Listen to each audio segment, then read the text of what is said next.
Welcome to Black on Black, conversations about us, with us, for the world. My name is Julian Michael. I'm your host, and I'm very excited about my guests today. They are friends of mine. You know, in comedy, people say, introducing my close personal friend all the time, and they don't actually know the person, but these are people I consider chosen family. We've shared Thanksgiving dinner together. We watch wrestling together, so these are my people. They host a podcast called The Purple Tapes. They also host a bi-weekly show on IG Live called The Freedom Team Happy Hour. So make sure you check that out. Ladies and gentlemen, everything in between, Jamilah and Lerone Graham. Welcome. Yay. Appreciate it, man. That's a hell of an intro. It was. Thank you. I feel like the COVID thing, like Thanksgiving might have been the last time we actually saw each other. Yeah. I think it was. There really is. There's only like the world before and after. Yeah. You know, there's no going back. Yeah. Yeah. And I'm like, oh, okay. What happened in 2020? I'm like, COVID. It's done. It's done. I thought it was gonna be a wrap during the summer, but it looks like we're gonna be in the house for the rest of the year. Yeah, man. Yes. For a lot longer, people don't take this shit seriously. Yeah. Yeah. I don't know. I'm excited to have the two of you on together. Normally I interview people one-on-one, but I love your relationship dynamic. Y'all been together for a long ass time. Yeah, man. Long ass. I love kind of the energy and the perspective I think you guys bring together. So I thought that would be interesting to try to capture. But I'd love for you to start just telling me kind of a little bit about how you grew up. You said how we grew up? Mm-hmm. Okay, you want to go? We grew up in the same city, Newport News, Virginia. Around the corner from each other? Yeah, like my aunts and grandmas lived in the same neighborhood as she did. We didn't know each other till like college though. But it's typical Southern city, military area, and we grew up pretty different. I had I don't want to call it Leave It to Beaver, but the very put together mom and dad, you know, professionals, got to make honor roll household. Yes. I was the middle kid, so I was kind of the black sheep though. But had a good childhood, played a lot of sports, and yeah, normal childhood for me pretty much. His family was like the Black Brady Bunch. Well, you know, so like you said, we didn't meet until college. We knew of each other because he played football with my brother, and my best friend in high school knew his girlfriend. But it wasn't until after high school he went away to college that we actually met. And so, but yeah, I grew up single mother household. My mom worked 2 and 3 jobs at time to support us, to support 4 kids. So it was a little rougher, and I was used to not really having any rules because, hey, you know, mom's not at work. Mom's not home. She's at work. So, it's pretty much free crib all the time. So, but grew up in Newport News, Virginia. Shout out to the 757. Shout out to Bad News. Allen Iverson, not Pearl Bailey, Ella Fitzgerald, Pearl Bailey too, and Pearl Bailey. So, we hail from a town of legends. Yeah, man. Yeah, for real. But they're from Norfolk or Virginia Beach. Newport News. Yeah. Okay. Close enough. Yeah. We're claiming all of it. Yes. How long have you two actually been together? We've been married 11 years. Yes.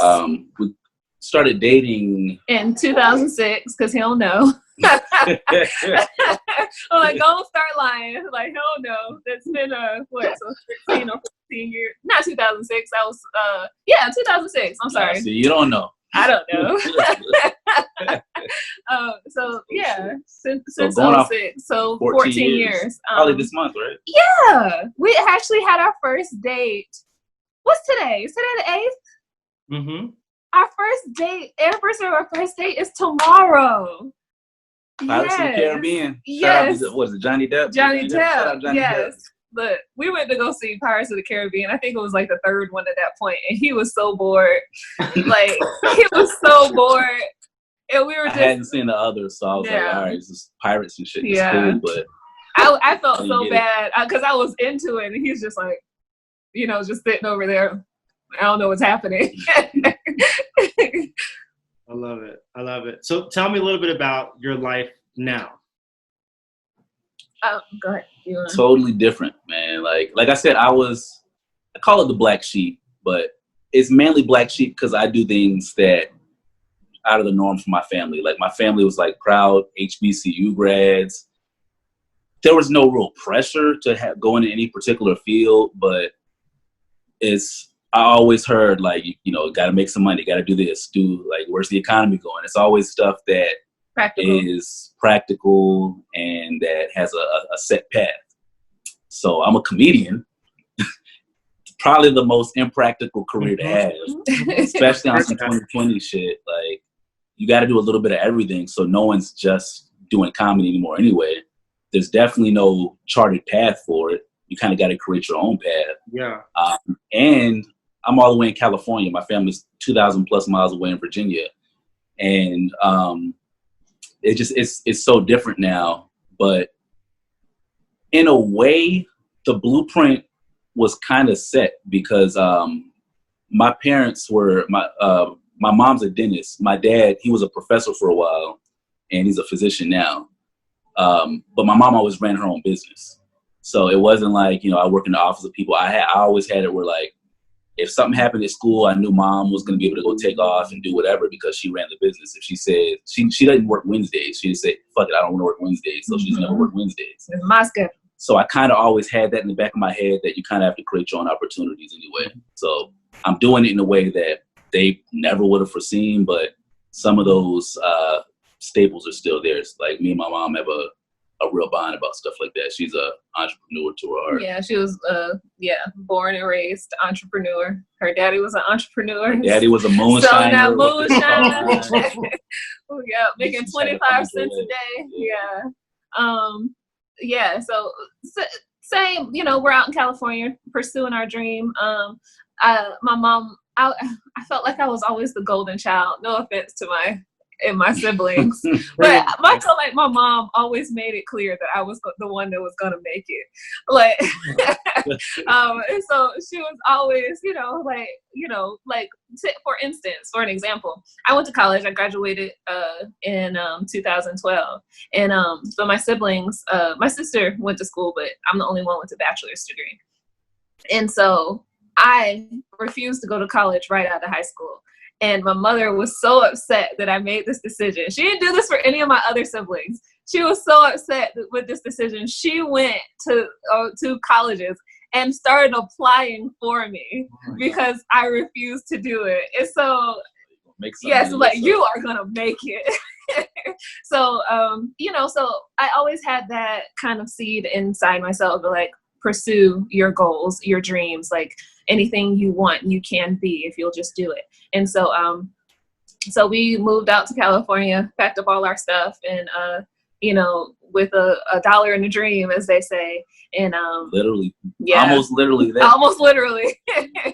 and that's what we've been doing ever since. That's awesome. So, what is your dream, Jamilah? What are you pursuing? Oh well, I'm a singer-songwriter. I have been working on the album. I started working on the album, and then COVID-19 hit. So we're booking real studio time. Yes, so I've had a few shows out in LA. Yes, I worked with a guitarist who his previous gigs were like Grateful Dead and Norah Jones, and so he toured with Norah Jones for I think about 6 years, and so so he was helping me work on my album and like get everything together, and so I'm right there at the finish line, and then now we're shutting everything down. So yeah, that's my dream. That's what I'm pursuing, and just trying to stick with it the best way I can. Yeah. What is the Purple Tapes about? So what was the tagline you chose, which I disagree with? Oh, the tagline is saving marriages one laugh at a time. So we're trying to drop that good stuff, that information, that knowledge, because crack. Because we have lots of friends, they'll see us, or just like single people, and they're like, oh my God, you guys are awesome. Like, how did you get to be such and such and so and so? And like, and they're really like people will pull us aside looking for advice on their marriages and how they can communicate better. It's usually women, how they can communicate better with their husbands or get him to do X, Y, and Z. And sometimes Lerone will be talking to a guy, and I'll talk to some guys, just about our preconceived notions that we have about marriage, or about, relationships.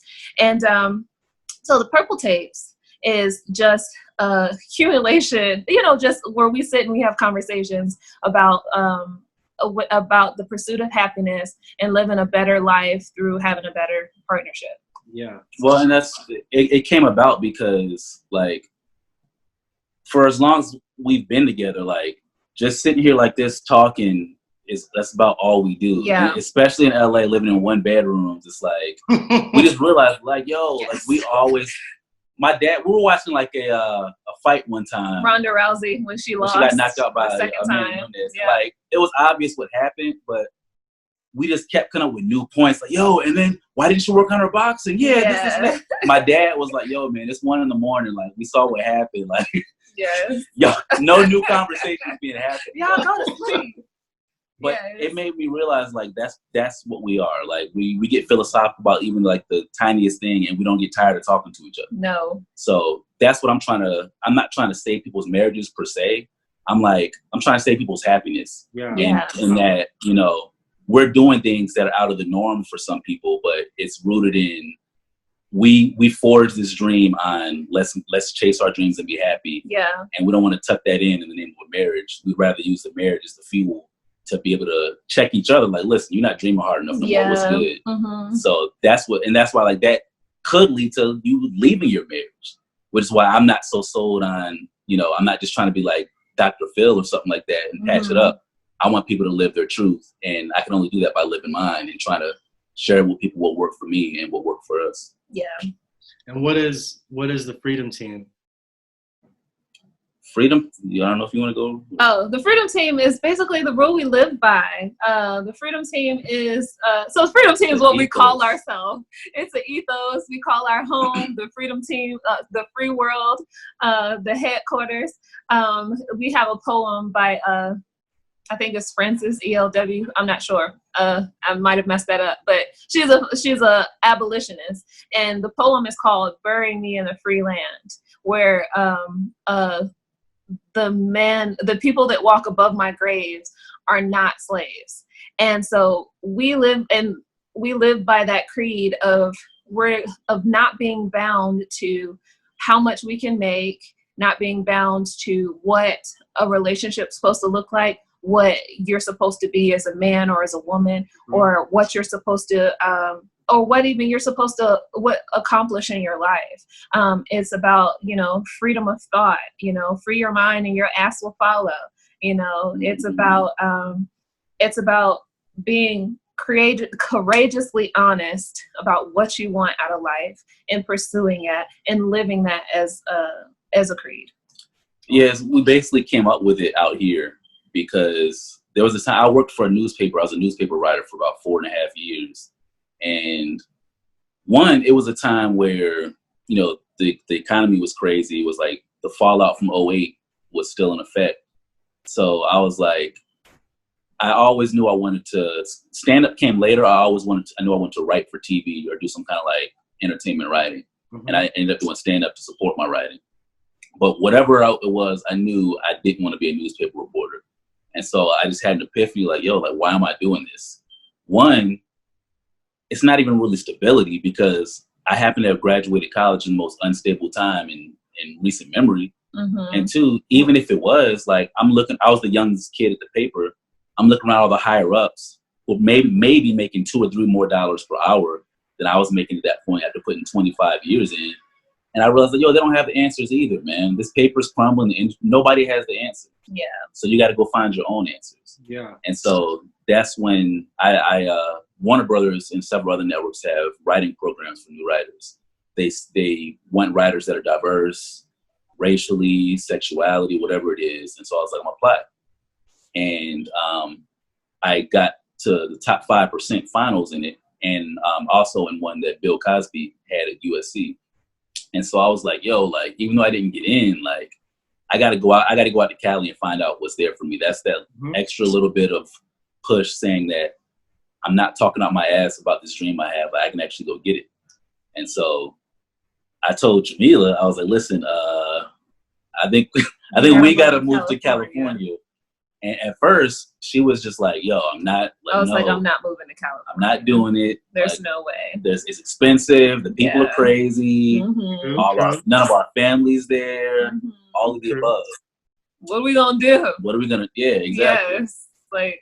So she eventually obviously came around. But because I'm here. Yeah. Even if she didn't. Spoiler alert. In my heart, I knew like, and there was more to the story. Like I had gone one of my comedian homies up to New York on a trip, and like I saw a glimpse in the industry for myself, and I was like, I rode the Chinese bus home, and I was like, I just knew in my gut, like I had already seen too much. I saw The Matrix. I'm like, nah, I can't go back to normal living after that. So I was willing to leave the marriage and let it be my fault. Like, listen, like I can't make you move. I'm sorry I laid you on or whatever, but we got to go make it happen. I got to go make it happen. Yeah. Thankfully, she moved with me. And shortly after, we had this freedom team. Like, listen, like, we moved out here for a reason. Let's live our truth. Let's just be free. No matter what the economy is like, no matter what enemy's like, let's go get this dream. So freedom team has been like a way of life and a rallying cry ever since then. That was our catalyst. The idea that what was stable, go to college, get a job. Those concepts were no longer stable. Put money in your 401k, the rest will take care of itself. Like, nah, like none of that. So we're trying to find our own freedom. What does being Black mean to you? You said, what does being Black mean? Well, I feel like I've been developing my identity of Blackness as I've been getting older. I don't feel like growing up, it kind of meant that other people didn't like us. And that was the extent of it for me. But now I see that being Black comes with a strong heritage of thought and of music and of experiences, hardship and triumphs. As far as Black people, I feel like our blood flows through every race. And I feel like in that you can see the seeds of our ancestors in our music, in our art, not just Black art, in music, in art, in fashion, in architecture. And you can see and even like plants. We're vegan or plant-based now. And so like lots of plants come originally from Africa. Plantains, which are so delicious, they come from Africa. And being Black, for me, it comes with a heritage. And I harken back to my ancestors, that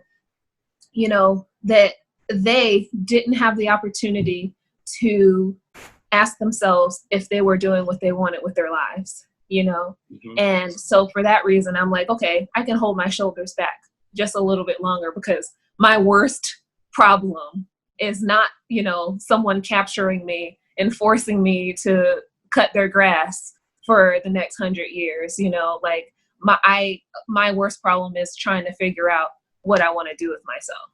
And so being Black to me is just that strength that comes from my ancestors. That last sentence, probably for me, it's both a common pain and a common like power, pride, like superpower. Because when I say Black, I'm speaking, well, I was about to say specifically African American, but basically every country, nationality of Black people have gone through some form of pain of their own. That ties us together. So whether it's American slavery or we go to any other continent, the original people of that land went through some form of heartache the same as we did. And so I feel like that's a pain because, you know, your history is always telling you what happened to you and what's continuously happening to you. But at the same time, it's like, because a lot of our identity was stripped away, I like to use it as like a collective, like we have an understanding that not everyone else has. Something as simple as I could be traveling anywhere, and if it's a older Black woman, Black man, it's like, it does something to my heart that I feel sorry for other people. They don't have that same part. Like, yes, ma'am. No, yes, sir. You know, it's just like, I don't know nothing about you, but I know you've been through some shit just because you're an old Black man or old Black woman. Real. And that's special. You know, I take a lot of pride in that. Yeah.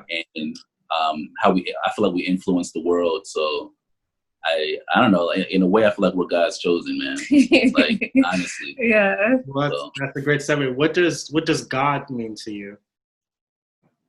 God, it's a continuous, for me, because we grew up in the church. I'm far removed from that upbringing and that way of thinking about God. But at 34, I probably have more belief in God than ever. Because I believe, if I had to sum it up, I think God is just that source, that universal intelligence, that collective emotion, that thing that you know it when you see it. It's that higher striving of coming out of yourself, because like Freedom Team, that's God, because I'm not doing just what's right for me selfishly. You're not just doing what's right for you. We have that third level calling that's bigger than everything, you know. As comedians, like, yeah, I want to get my shit off, but at the same time, it's like that feeling of me being so raw and honest made other people connect with me. Like that's more of a higher purpose than, you know, people telling me I wanted to hurt myself or kill myself, but I had a good time because you made me laugh. Like that's God, you know what I mean? Where you don't have to believe in anything to see it happen or to give it to someone else. Like, I'm not talking religion. I'm talking about that understanding we have that is bigger than just us individually as humans. I do feel like there's a governing force to the universe. As far as just the nature of life goes. I always say this thing is that, you know, a rock can't spontaneously start producing life. It can't just one day say like, hey, you know, I want some kids. Let me have some offspring. And so I look at God on it as an entity, but also as, like you said, the universal intelligence that ties everything together. I feel like I think the Bible's the Bible says that we were made in His image, and I feel like the universe is the same on every level, like in molecules, is the same way that planets orbit around stars.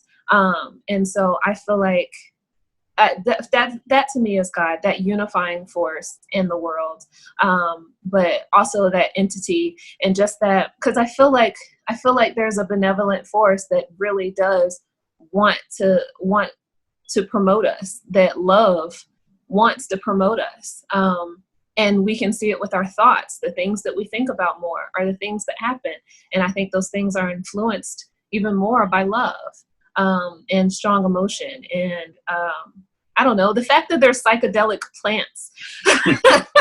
Yeah, it's like there's makes always me something feel like there's something. Yes, there's something that's trying to get in touch with us and touch us and be like, hey, like, I want the best for you, but if you stick your finger in that plug, you're gonna die. Well, and loving emotions are healthy for you. Like, yeah, they like, make you better. The things that, and gratitude makes you not worry about yourself so much. Like little things that are like the corniest lessons we learned as kids. Like when you dig deep, like, oh shit, like it's been there the whole time. Yeah. It's just, I just try not to be dogmatic about it. So we're not like you said, we grew up in the church, but I don't believe in God as far as like a genie in the sky that's waiting to some dude either like mess with our lives or like grant us wishes. Yeah. And but now I feel like it's more, I feel like more a part of it as opposed to like something I have to appease, I guess. Sure. What does America mean to you all? Yeah, on some real. America is Right now? fucking up right now. Right now. You know, it's bittersweet. You know, America is a nation full of people from all over the world. Mm-hmm. But, you know, I feel like the white people in charge have done a really good job of convincing everyone else that they're the problem. And I feel like that has trickled into our culture. I think America is really like the wild kid, you know, the wild teenager, like, oh, here comes America again, fucking everything up. You know, like that's what it, because yeah, like we went to Spain last year. And so, you know, they could give two shits about our American asses. You know why? Because I saw buildings, apartment buildings that were older than our country. And it put the world in perspective for me. I was like, oh, they've had this shit since the beginning of shit, you know? Like, since history was being written down. Mm-hmm. They've been here. And America just showed up last week and is trying to run everything. And so, as far as that, I like being in a country where I can do what I want, you know? Like, where, you know, even though we are having trouble, like, South Africa just ended apartheid, you know? Like, so I don't want to be in their new Jim Crow, you know? Like, I like the idea that, you know, that we have these principles that we govern ourselves by, but I'm like, people be getting bigger than themselves. Like, America, come on, we were just fucking up, you know? You know what's interesting, you mentioned South Africa and apartheid, and one of the things that makes that country different from ours, I mean, a lot of things, but they actually had a nationwide reckoning with their history of apartheid. That was a part of the process of Mandela being freed and ascending to power, was a period of acknowledgement that we've been fucking up. Yes. And I'm not sure if or when we'll get to the point in this country. It's one of the reasons why I'm so passionate about this project and about just changing that narrative of this being a white country, this being a white Christian with a blue-eyed blonde Jesus country. We haven't ever had that moment where as a country we've been like, wow, we're fucking up. Like, this is the closest I know I felt in my lifetime. Me too. Right now. And you see still where we are. Right. Yeah, like I know Patrice O'Neill would say that when he was alive. Like, he made the point that after World War II, like, part of the reason Germany was able to rebuild is because they rounded up all the Nazis. They took down the statues. They said, we're going to hang you. You're going to jail. Like, that shit ain't gonna happen no more. And they broke creeds and passed laws, and like that's what it was. But we as America have always had these sneak pivots. Like, all right, no more slavery, but you could be a sharecropper. All right, none of that. You can vote, but you got to pass this test to vote. Yeah. You can go to school, but you can't go to this school. So it's always been a matter of not any more overtly saying it's for white men, but that's always been like the subtext of it. Yeah. And it's always been understood, which is why you're able to use dog whistle terminology and why it works, because we all know what time it is. Yeah. Because if it wasn't the case, if it wasn't understood, this shit wouldn't work. That's real. That's real. Yeah. So in a way, like, we're all benefactors of the fucked up shit that America's done also. Like she said, I would much rather be fighting this fight than having like walk miles to get some water. So I am like, we've used power abusively, but we're all benefactors of that abuse in some form or fashion. Yeah. So I think we all have to be real about that. But I think that's the way we can make America great, is coming together and being like, listen, what do we want America to be? You know, for whatever happened in history that got us to this point of prosperity, it's not because we're just God's favorite on some like the seed society sheep. No, we did it through bloodshed. Yeah. So let's make that bloodshed right. Whether it's my bloodshed, whether it was some other people's blood shed. Like whoever shed blood, like let's make it not all in vain. Let's create a country that actually is great. Yeah. Respect. What is something that people might be surprised to learn about you all that you really want them to know? I feel like we're pretty transparent. Yeah. I don't like open marriages. I always say that. She was cutting a promo I always on say Will. that because it's like the most recent issue. I'm like, there's nothing I can say that maybe people will be surprised. I used to suffer from depression. People are usually surprised to hear that because I'm so bubbly. Oh, well, fuck it. But we lost a baby. Oh, yeah, that's right. Some years back. Yeah, and we were pregnant. What year was that? Was it 2012?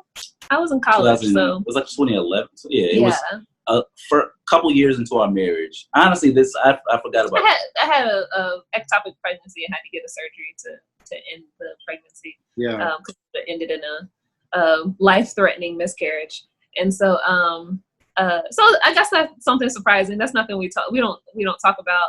And recently on our happy hour, I actually just mentioned it yesterday, and I guess I just forgot. But yeah. Well, because it's not as fresh as it was either. Yeah. Yeah. Sometimes, like, clearly we both went through it in some form or fashion, but that's more personal to you because of your body. Mm-hmm. So I know there's times like I might have been cool to talk about it. If you're like, hey, I don't really want to talk about that.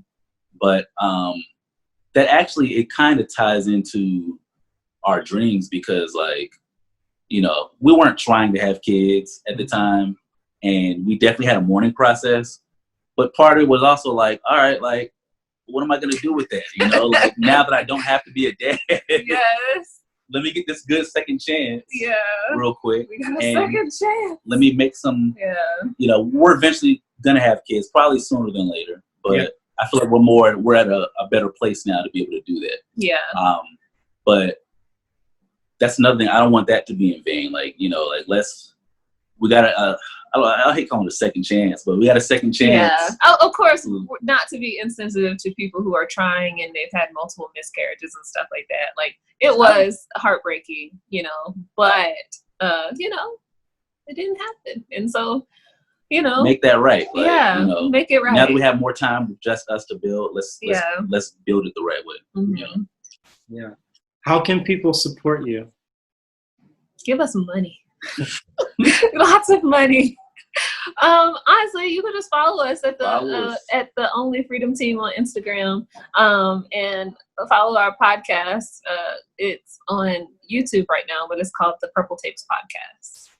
And at Hollywood Rone, Hollywood RONE. If you don't want to, you cool and all. The changes. We're not entirely a package deal. I'm new to this promotion. No, it's all good. I'm actually I'll put a little card with all of your various handles and projects and stuff like that. So even if you forget, it's all good.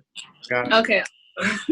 And just show us some love, man. Like this, honestly, all we do is have conversations about real life shit. Like whether it's in the form of a script or a joke on stage, that's all I like to do in life. Is have honest conversations, whether it's while partaking of some substances or sober or for entertainment value or not. I like connecting with people, man. Yeah.